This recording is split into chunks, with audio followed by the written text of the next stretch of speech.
Yo, Oba. Bibi aboko de. Nyame adome ho ye. Ona mpacho te he.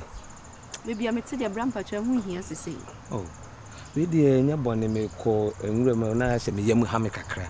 Na me ko gya me na wa. Na me hu na wutwam no. Ene ma me frɛ wo se. Ho ye me fe. Ti kapet me de o number ama me a. Chiri me frɛ. Why? Hey, bra mpacho wo so ko he. Oh, me ko gya me na ya se me yam ha me kakra. Na me ko gya me na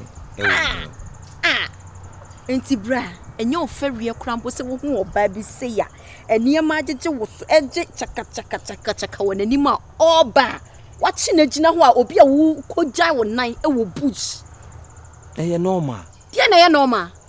Oh, at least you twa wonsem so. Bibia timisi, wonam okura wo yam betimi ahaw. So am o wura mu akogya wo nan. Timi hu se me kogya me nan a eye normal. Wa hwe wo ho. Wo be frem me Kasawale. Say me only bedding come me fa me number ma. Oh, at least okay, je me number no. Eba sho bobo twa me ma fa me phone nti. Enti me mbon chiro. Okay, 0546 yeah. 11 What you say? O say 0246 11 13 13. And I There be me pacho. Aden. Dia me kan so nsan ti ase. Oh my god, me cry na me refi. Say me wo Ghana. Yeah, me so sometimes me hydrate. Me say 0546 0546 11 13. So pe number. It's me the number ma why? That's it. Any actually me from. Why? Say anytime be a me from be a me now. Bra. Oh, waste my time. Me say mama wo number aden. Okay, only actually why? 0546 11 13. Patroness. I know na me catch. No problem, me from. Why? Okay. He no what chire. Be ma.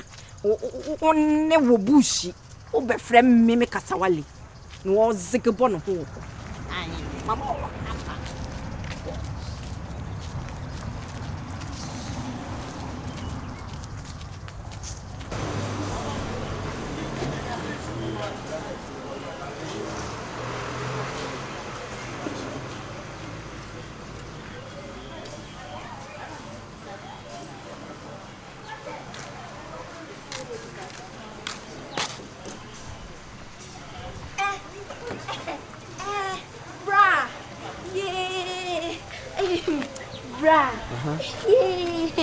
Wait dear. Fatche. Pacho. Number na me dem 0546 11 13 no. Me pacho. Okay. Me 0546 11 13. Debbie, me mistake. At least me mistake. It's way bi wo ho. 0546 11 1346. 1346. Me pacho ai. Any problem me frɛ. Why?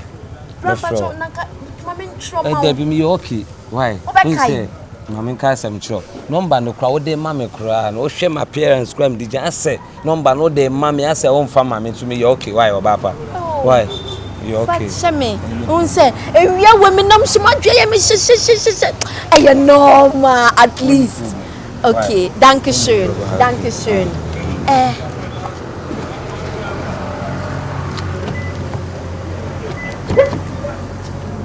Brampacho. Fan is saying. One kasa coin. Me kon say. Okay, me kon say. Why? Okay, see actually why? Mefro, why? Yo.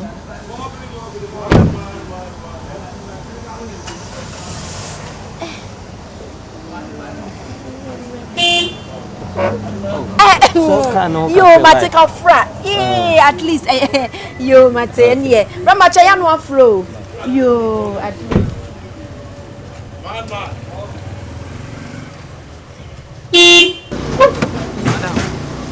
Still now tata can one day. Ramacha fa cheme me ko. Bye bye. Ramacha ya no from you. No problem. Why? Yo. My dear. Why? Me so me to can. Yo.